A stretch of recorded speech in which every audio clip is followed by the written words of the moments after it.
আফালা ইয়ানজুরুনা ইলিল ইবিলি কাইফা খুলিকত, সূরা গাশিয়া আয়াত নং 17।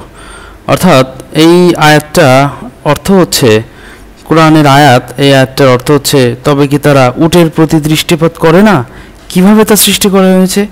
হ্যাঁ শুধু দর্শক, আজকে আমি আপনাদেরকে সেই উটের কাছে নিয়ে যাব, যে উট আসলে একটা অবিশ্বাস্য একটা প্রাণী, যে মরুভূমির মধ্যে দীর্ঘদিন না খেয়ে টিকে থাকতে পারে। তো সেই দর্শক, এই উটের উপরে চড়ার জন্যে আমরা এখন যাচ্ছি মদিনা থেকে প্রায় 35-40 কিলো দূরে ওয়াদিয়া জিন পল্লীতে। সেই দর্শক, ওয়াদিয়া জিন আমি আর একটি ব্লগ করব, কিন্তু আমি আজকে সেখানে দেখাবো যে সেখানে কিছু উট আছে, সেই উটে 10 রিয়ালের বিনিময়ে চড়া যায়। তো সেখানে আমি যাচ্ছি। শুধু দর্শক, এটা হচ্ছে মদিনার সেই বিখ্যাত খেজুর বাগান, সারি সারি লক্ষ লক্ষ খেজুর গাছ কিন্তু এটার পাশেই রয়েছে। তো আমরা গাড়িতে করে যাচ্ছি সেইখানে, একই সঙ্গে দুইটা কাজ করব। একই সঙ্গে ওয়াদিয়া জিন পল্লীতে সেই অবিশ্বাস্য কাহিনীগুলো দেখব এবং সেটাও আপনাদেরকে অন্য একটা ব্লগে দেখাবো।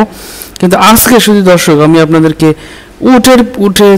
উটের পিঠে চড়ে যে এক্সপিরিয়েন্স, সেটা আমি আপনাদের সঙ্গে শেয়ার করব। তো শুধু দর্শক, সেখানে যেতে যেতে আমি আপনাদের সঙ্গে আরেকটু কিছু শেয়ার করে নেই, যে উটকে আসলে বলা হয় যে মরুভূমির জাহাজ। এটি কিন্তু 53 ডিগ্রি সেলসিয়াস তাপমাত্রা গরমেও টিকে থাকতে পারে, আবার প্রচণ্ড ঠান্ডা অর্থাৎ -1 ডিগ্রি সেন্টিগ্রেড তাপমাত্রায়ও কিন্তু এটি টিকে থাকতে পারে। অর্থাৎ শীত এবং গ্রীষ্ম উভয়তেই কিন্তু এটি টিকে থাকতে পারে। এবং উট নিজের শরীরকে মরুভূমির বালুর গরম থেকে বাঁচাতে পাগুলো কিন্তু ওরা সবসময়ই শরীরের নিচে বিছিয়ে দেয়, নিচে বিছিয়ে দিয়ে বসে থাকে। এটার কারণটা হচ্ছে সেই দর্শক, যে যাতে মাটি থেকে অতিরিক্ত তাপ শরীরের ভেতরে যেন পৌঁছাতে না পারে। এই সময় এরা সূর্যের দিকে মুখ করে থাকে, যাতে শরীরের ন্যূনতম অংশ উত্তপ্ত হয়। তো উটের কিন্তু কোনো, শুধু দর্শক, কোনো পিত্তথলি নেই এবং এরা দীর্ঘদিন পানি না খেয়ে কাটিয়ে দিতে পারে।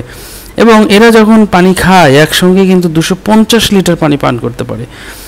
এই মরুর বালুর ঝড়ের সময়ও কিন্তু উটের মুখে কিন্তু বালি প্রবেশ করে না। তো আল্লাহ সুবহানাহু ওয়া তাআলার একটা অন্যতম সৃষ্টি কিন্তু হচ্ছে উট। এই জন্য কিন্তু এখানে বলা হয়েছে যে যারা জ্ঞানী ব্যক্তি তাদের নিদর্শন রয়েছে, অর্থাৎ উটের দিকে তাকিয়ে দেখলেও আমরা সৃষ্টিকর্তার প্রতি আস্থা বিশ্বাস রাখতে পারবো।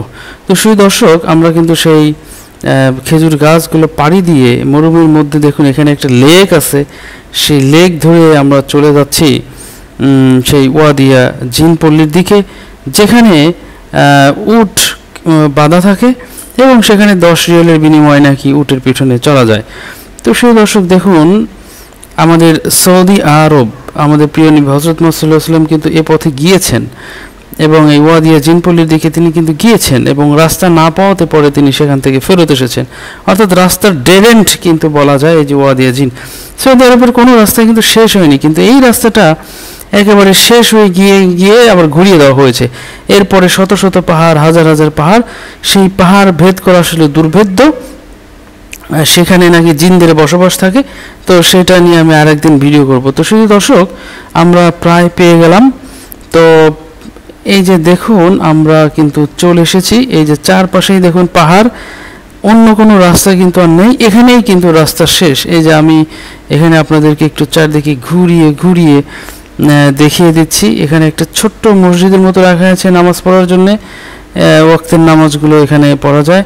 তো এই যে দেখুন, আমরা দুজন উটে চড়লাম, উটের পিছনে, উটের উপরে উঠলাম। উঠতে কিছুটা ভয় লেগেছিল, কারণ এটা এত উঁচু এবং যখন চলে অনেক ঝাঁকি দেয়।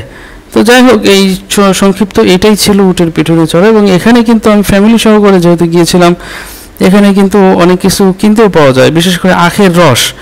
তো আখের রস কিন্তু আমরা এখান থেকে নিলাম।